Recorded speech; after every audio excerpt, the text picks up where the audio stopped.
ये कोई फिल्म की शूटिंग नहीं बल्कि लाइव युद्ध लड़ा जा रहा है पर्शियन गल्फ में। जी हां, समुद्र के बीचों बीच इस समय अमेरिकी और ईरानी नौसेना आमने सामने है और इसमें अमेरिकी फौज ने ये एक बहुत बड़ा हमला करके ईरान की सबसे एडवांस शिप जिसका नाम था शहीद कासिम सुलेमानी वॉरशिप, इसे तबाह कर दिया है। ये बहुत बड़ी कामयाबी है अमेरिका की, क्योंकि इसी शिप का इस्तेमाल करते हुए ईरान अपने कई सारे ड्रोन लॉन्च करने की तैयारी में था अमेरिकी युद्धपोतों की तरफ। इतना ही नहीं, ये अकेला शिप नहीं है, इसके साथ साथ दो और बड़े युद्धपोत डुबा दिए गए हैं ईरानी नौसेना के। हालांकि आपका सवाल होगा कि डोनाल्ड ट्रंप पिछले एक हफ्ते से चिल्ला चिल्ला कर कह रहे हैं कि हमने ईरान की नौसेना तबाह कर दी, हमने ईरान के युद्धपोत 99% खत्म कर दिए, तो फिर ये सबसे एडवांस शिप कहां से निकल आ रहे हैं? तो इसका जवाब है बंदरे अब्बास। जी हां, ये ईरान का एक बहुत बड़ा कमर्शियल पोर्ट है और रिपोर्ट्स के अनुसार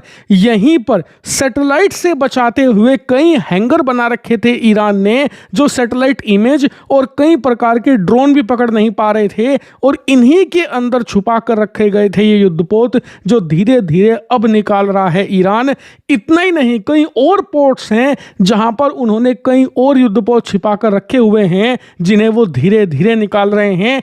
एक साथ निकालकर उनके एक साथ तबाह होने का एक बड़ा खतरा है। लेकिन फिलहाल अमेरिका को बड़ी कामयाबी मिली है, लेकिन अरब देशों की किस्मत उतनी अच्छी नहीं। दरअसल आप स्क्रीन पर देखिए, जैसे ही ईरान का युद्धपोत डुबाया गया, तुरंत उन्होंने अरब देशों की तरफ बहुत सारी बैलिस्टिक मिसाइल लॉन्च करनी शुरू कर दी हैं। इसके अलावा दर्जनों शाहिद ड्रोन भी छोड़े गए हैं अरब देश और इजराइल के ऊपर, जो इस समय अरब देशों के की ठिकाने जैसे कि इनकी ऑयल रिफाइनरीज, इनके जो कच्चे तेल के भंडार हैं, इसके अलावा अमेरिकी सैन्य अड्डों पर बरस रहे हैं। और आप जानकर हैरान होंगे, स्क्रीन पर आप देखिए, ये यूनाइटेड अरब अमीरात, दुबई को तो आप जानते होंगे, इसी देश का शहर है।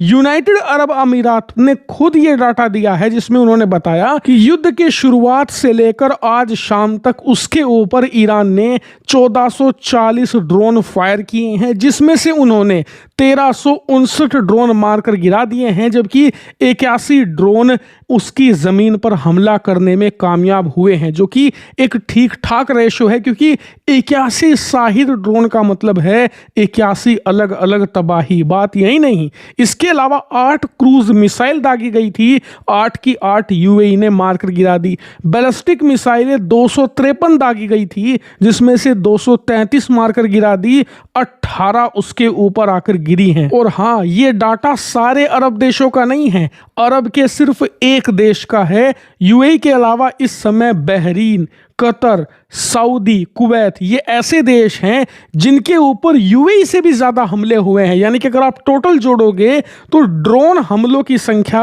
हज़ारों में पहुंच चुकी है, और बैलिस्टिक मिसाइल जितनी अरब देशों पर गिराई गई है वो भी हज़ारों में आंकड़ा जा चुका है। वहीं एक इंटरेस्टिंग फैक्ट ये है कि जहां बाकी अरब देशों पर ईरान ज़्यादा ड्रोन हमले कर रहा है, वहीं सऊदी के ऊपर बैलिस्टिक मिसाइलें दागी जा रही हैं, क्योंकि युद्ध के शुरुआती 2 दिनों में ही इस बात को भाप लिया था ईरान ने कि इजराइल का जो एयर डिफेंस सिस्टम है वो ड्रोन के खिलाफ हाईली इफेक्टिव है, लेकिन बैलिस्टिक मिसाइलों के खिलाफ उतना ज्यादा कामयाब नहीं है। इसीलिए उसके बैलिस्टिक मिसाइल हमले ज्यादा यहां पर हो रहे हैं इजराइल के ऊपर, और ज्यादा बैलिस्टिक मिसाइलें लैंड हो पा रही हैं इजरायली शहरों पर। हालांकि आप में से कुछ लोगों का सवाल होगा कि यार, ईरान इतनी मिसाइलें गिरा रहा है तो जरूर उसका मिसाइलों का भंडार खत्म हो रहा होगा।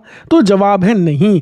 दरअसल ये बात खुद इजराइल ने मानी है कि ईरान की जो मिसाइलें हैं वो बहुत ज़्यादा सिंप्लीफाई हैं, जिस वजह से उन्हें बनाना बहुत आसान है। यही कारण है कि जितनी मिसाइलें ईरान गिरा रहा है ना, उतनी ही तेजी से उन मिसाइलों को वो बना भी रहा है। उसकी खुफिया फैक्ट्रियां ज़मीन की गहराइयों में हैं, जिन पर हमला करके उन्हें ख़त्म कर पाना बहुत मुश्किल काम है। इसके अलावा शाहिद ड्रोन अब सिर्फ ईरान में नहीं बनते, ईरान के साथ साथ इनकी फैक्ट्री रूस में भी है, रूस भी बनाता है। ज़रूरत पड़ी तो ईरान को वहाँ से भी ड्रोन मिलेंगे। इसीलिए अगर आप सोच रहे हैं कि बहुत जल्द ईरान का ये स्टॉक ख़त्म हो जाएगा, तो ऐसा नहीं है।